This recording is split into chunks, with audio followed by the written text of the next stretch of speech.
America అధ్యక్ష ఎన్నికలు వేడెక్కాయి. అయితే రిపబ్లికన్ పార్టీ నుంచి అధ్యక్ష ఎన్నికలకు పోటీ పడుతున్న ట్రంప్ కు ఎవరో పూన్నట్టున్నారు. డెమోక్రటిక్ పార్టీ అధ్యక్ష అభ్యర్థి కమలా హారిస్ పై నోరు పారేసుకున్నాడు. టెస్లా అధినేత టెక్ దిగ్గజం ఎలన్ మస్క్ తో ఎక్స్ లో స్పేస్ ఇంటర్వ్యూపై అమెరికాలో విపరీతమైన క్రేజ్ ఏర్పడింది. కోట్ల మంది ఎదురు చూస్తున్నా కూడా ఎలన్ మస్క్ అనుకున్న సమయానికి ఇంటర్వ్యూ చేయలేకపోయారు. తన స్నేహితుడి ర్యాంచ్లో సేద తీరుతూ ఆడియో ఇంటర్వ్యూని ఎక్స్ లో చేయాలనుకున్నారు. కానీ అనూహ్యంగా ఎక్స్ సైట్ పై దాడి జరిగింది. దీంతో దాదాపుగా 45 నిమిషాలు ఆలస్యంగా ఇంటర్వ్యూని మొదలుపెట్టారు మస్క్. ఇక అప్పటికే అసలు ఇంటర్వ్యూ ఉందా లేదా అంటూ ప్రముఖ సెలబ్రిటీలు, రిచెస్ట్ బిజినెస్ మెన్లు ఎక్స్ లో వరుసగా పోస్టులు పెట్టారు. చివరకు 45 నిమిషాల తర్వాత ఇంటర్వ్యూని స్టార్ట్ చేశారు మస్క్. ట్రంప్ కూడా ఇంటర్వ్యూని ప్రమోషన్కే కాదు, భారీగా విరాళాల సేకరణకు కూడా ఉపయోగించుకున్నారు. కానీ అనుకున్నంత ఉత్సాహంగా మొదలైనా కూడా ఎక్స్ లో ఉన్న సాంకేతిక సమస్యల వల్ల ఈ ఇంటర్వ్యూను సవ్యంగా వినలేకపోయారు ఎక్స్ ఖాతాదారులు. అప్పటికే 20 కోట్ల ఇంప్రెషన్స్ డొనాల్డ్ ట్రంప్ అకౌంట్ కు వచ్చినా కూడా చాలా మందికి వాయిస్ సరిగా వినిపించలేదు. ఇలాంటి గందరగోళం మధ్య దాదాపు 18 నిమిషాల పాటు ఎలన్ మస్క్ ట్రంప్ ఇంటర్వ్యూ చేశారు. అయితే ఈ ఇంటర్వ్యూలో ట్రంప్ అచ్చం మన తెలుగు రాజకీయ నాయకులాగా మాట్లాడారు. అంటే బూతులన్నమాట. అధ్యక్ష ఎన్నికల్లో పోటీ పడుతున్నప్పుడు కాస్త మర్యాదగా మాట్లాడాలి. కానీ ట్రంప్ మాత్రం రోజు రోజుకు పెరుగుతున్న హ్యారిస్ పాపులారిటీని చూసి షేక్ అయిపోతున్నాడు. దీంతో అతను బూతు దండకం అందుకున్నాడు. ఇంగ్లీష్ లో స్మూత్ గా వినిపించినా కూడా అవి దారుణ బూతులు.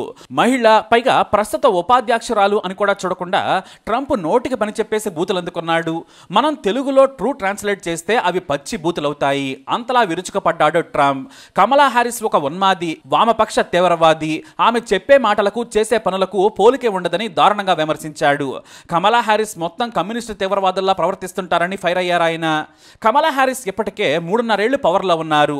ఇంకో 5 నెలలు ఆమె పవర్ ను ఎంజాయ్ చేస్తారు. ఈ సమయంలో కూడా దేశం కోసం ఎంతైనా చేయొచ్చు, కానీ ఆమె చెయ్యరు.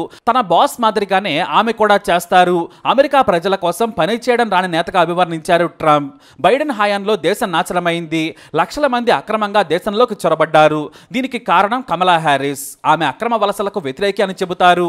కానీ సరిహద్దుల నుంచి ఎంతమంది వచ్చినా కూడా ఆపరని ఫైర్ అయ్యారు ఆమె. అంతేకాదు బైడెన్ హారిస్ల కారణంగానే అమెరికాలో హింస పెరిగింది. వెనిజులా లాంటి దేశాలు తమ జైల్లో నుంచి నేరస్తులను విడిచిపెట్టి అమెరికాలోకి పంపుతున్నారని ఫైర్ అయ్యారు ఆయన. మళ్ళీ ఇప్పుడు కమలా హారిస్ గెలిస్తే 6 కోట్ల మంది వలసదారులు అక్రమంగా అమెరికాలోకి వస్తారు. అదే జరిగితే దేశ నాశనమైపోతుంది. నేను వెనిజులా వెళ్తాను మస్క్, ఈ దేశంలో కంటే నేను అక్కడే భద్రంగా ఉంటాననిపిస్తుంది, మీరు కూడా రండి, కలిసి డిన్నర్ చేద్దామని మస్క్ ని ఆహ్వానించారు. ఒకవేళ బైడెన్ కాకుండా మరెవరు అధ్యక్షుడిగా ఉన్నా కూడా రష్యా ఉక్రెయిన్ పై దాడి చేసేందుకు సాహసించేది కాదు. బైడెన్ వీక్ గా ఉండడం వల్లే Putin, Xi Jinping, Kim Jong Un ఖతర్నాక్ గేమ్ ఆడుతూ ఉన్నారు. వాళ్ళు వారి గేముల్లో నెంబర్ 1 గా ఉన్నారు. వాళ్ళంతా తమ తమ దేశాలను ప్రేమిస్తారు. మరి బైడెన్ కు వారికి ఉన్నంత ప్రేమ తన దేశం అమెరికాపై లేదని సీరియస్ అయ్యారు ట్రంప్. అయితే ట్రంప్ పై జరిగిన హత్యాయత్నంపై కూడా ఎలన్ మస్క్ ప్రశ్నించారు. సిఐఏ అధికారులు సరిగ్గానే పనిచేశారు, కానీ వారి మధ్య సమన్వయ లోపం నాపై దాడికి కారణమైందని ఆరోపించారు ఆయన. మొత్తానికి డొనాల్డ్ ట్రంప్ ఈ ఇంటర్వ్యూ ద్వారా తన అసహనాన్ని ప్రదర్శించారు. కమలా హారిస్ గెలుస్తుంది అనడానికి ఈ ఇంటర్వ్యూనే ఉదాహరణ అని డెమోక్రటిక్ అభ్యర్థి కమలా హారిస్ టీం సంబరాలు చేసుకుంటుంది. మరోపక్క తామే గెలుస్తామని ఈ ట్రంప్ టీం ప్రకటించింది. మరోవైపు ఇంటర్వ్యూ సక్సెస్ అయిందని ట్రంప్ అకౌంట్ కు 20 కోట్ల ఇంప్రెషన్స్ వచ్చాయని చెప్పుకుంటూ ఉన్నారు. అయితే తాను ట్రంప్ ను ఇంటర్వ్యూ చేశాను, ఆ తర్వాత కమలా హారిస్ ని కూడా ఇంటర్వ్యూ చేస్తానని మస్క్ చెప్పుకొచ్చారు. అయితే కమలా హారిస్ టీం దీనిపై స్పందించలేదు. కాకపోతే ఎలన్ మస్క్ పై దుమ్మెత్తిపోసింది కమలా హారిస్ టీం. ఎలన్ మస్క్ ధనవంతుడు. ఆయన ఎప్పుడూ మధ్యతరగతి ప్రజల శ్రమను దోచుకొని వారిని మరింత ఆర్థిక ఇబ్బందులకు నెట్టే వ్యక్తి. ఆయన ట్రంప్ ఇద్దరూ పెట్టుబడి దోపిడీదారులే. వారు ధనవంతుల కోసమే పనిచేస్తారు. ఎలన్ మస్క్ గురించి పట్టించుకోవాల్సిన అవసరం లేదని కమలా హారిస్ టీం ఫైర్ అయింది. అయితే ఒకప్పుడు టెక్ దిగ్గజం ఎలన్ మస్క్ డెమోక్రటిక్ పార్టీకి అనుకూలుడు. మొదట బరాక్ ఒబామా, ఆ తర్వాత బైడెన్ కు కూడా మద్దతు పలికాడు. కానీ ఇప్పుడు ఒకప్పుడు తాను ద్వేషించిన డొనాల్డ్ ట్రంప్ కు మద్దతు పలకడం విశేషం. అంతేకాదు వీరిద్దరూ మంచి స్నేహితులు కూడా అయ్యారు. ట్రంప్ గెలిస్తే ప్రభుత్వ అనవసర ఖర్చులు తగ్గించే టీంలో తాను పనిచేస్తానని ప్రకటించారు. ఆ మాటలను డొనాల్డ్ ట్రంప్ స్వాగతించారు. వైట్ హౌస్ సలహాదారుడిగా ట్రంప్ సేవలను ఉపయోగించుకుంటామని ప్రకటించారు. మరి ట్రంప్ ను చూస్తేనే చిరాకు పడే ఎలన్ మస్క్ ఎందుకు ట్రంప్ కు సపోర్ట్ చేస్తున్నారనే దానిపై ఆసక్తికరమైన స్టోరీ ఉంది.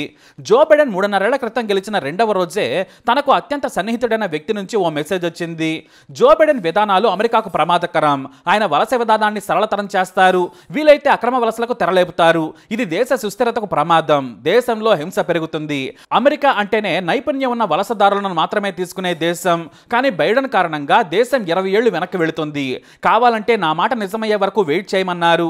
కానీ ఎలన్ మస్క్ మొదట నమ్మలేదు. కానీ 2 ఏళ్లు తిరిగేసరికి అమెరికా సరిహద్దుల నుంచి అక్రమంగా లక్షల మంది అమెరికాలోకి వచ్చారు. పైగా అమెరికా ప్రభుత్వమే వారికి ప్రభుత్వ స్కూళ్లు, స్టేడియంలలో వసతి కల్పించి ఐడీలు కూడా ఇస్తోంది. ఇక ట్రంప్ గెలిస్తే తమకు ఛాన్స్ ఉండదని ప్రపంచ నలుమూలల నుంచి అమెరికాలోకి అక్రమంగా చొరబడేందుకు తెగ ప్రయత్నం చేస్తూ ఉన్నారు. దీంతో తన స్నేహితుడి మాట నిజమైందని బాధపడ్డారు మస్క్. అంతేకాదు అక్రమ వలసలపై ఆయన గొంతెత్తారు. సరిహద్దుల్లోకి వెళ్లి మరి అక్రమ వలసదారులతో మాట్లాడిన ఆయన అధికారులు ఎందుకు అడ్డుకోవడం లేదని నిలదీశారు కూడా. దీంతో అక్రమ వలసలకు వ్యతిరేకంగా తన వాయిస్ వినిపిస్తున్న ఎలన్ మస్క్కు తానే స్వయంగా స్నేహహస్తం అందించారు ట్రంప్. నాకు ఎలన్ మస్క్ అంటే ద్వేషం లేదు, అతనితో కలిసి పనిచేయాలనుందని గత ఏడాది ట్వీట్ చేశాడు. అంతే, నాటి నుంచి వారిద్దరి మధ్య బంధం పెరిగింది. ఎలన్ మస్క్ ట్రంప్కు గట్టి మద్దతుదారుడిగా ఉన్నాడు. ట్రంప్ గెలిస్తేనే అక్రమ వలసలు ఆగుతాయని ఎలన్ మస్క్ భావిస్తూ ఉన్నాడు. అందుకే అతని ఇంటర్వ్యూలో కూడా చాలా క్లియర్గా చెప్పారు ట్రంప్, నేను అధికారంలోకి వస్తే ముందు అక్రమంగా వచ్చిన వారిని విమానం ఎక్కించి బలవంతంగా వారి దేశం పంపించేస్తాను. నా మొదటి కార్యక్రమం అదే. ఒకవేళ ఏదైనా జరగకూడనిది జరిగి కమలా హ్యారిస్ గెలిస్తే మాత్రం నేను ఈ దేశంలో ఉండను. ఈ దేశంలో హింస పెరుగుతుంది, బతకడానికి ఈ దేశం పనికిరాదని చాలా దారుణంగా మాట్లాడాడు ట్రంప్. అయితే ట్రంప్ను చూస్తేనే అర్థమవుతోంది అదంతా ఫ్రస్ట్రేషన్ అని. ఎందుకంటే ట్రంప్ కంటే కూడా వేగంగా ప్రచారంలో దూసుకెళ్తున్నారు కమలా హ్యారిస్. అందుకే బూతురాగం అందుకున్నాడు ఈ తెంగరి తిక్క ట్రంప్. మరి ట్రంప్ వర్సెస్ ఎలన్ మస్క్, వీరిపై మీ అభిప్రాయం ఏంటి? కమెంట్ ద్వారా తెలియజేయండి. ఈ వీడియో అప్డేట్స్ కోసం మై ఛానల్ ఫాలో అవ్వండి. అలాగే తప్పకుండా సబ్స్క్రైబ్ చేసుకోండి.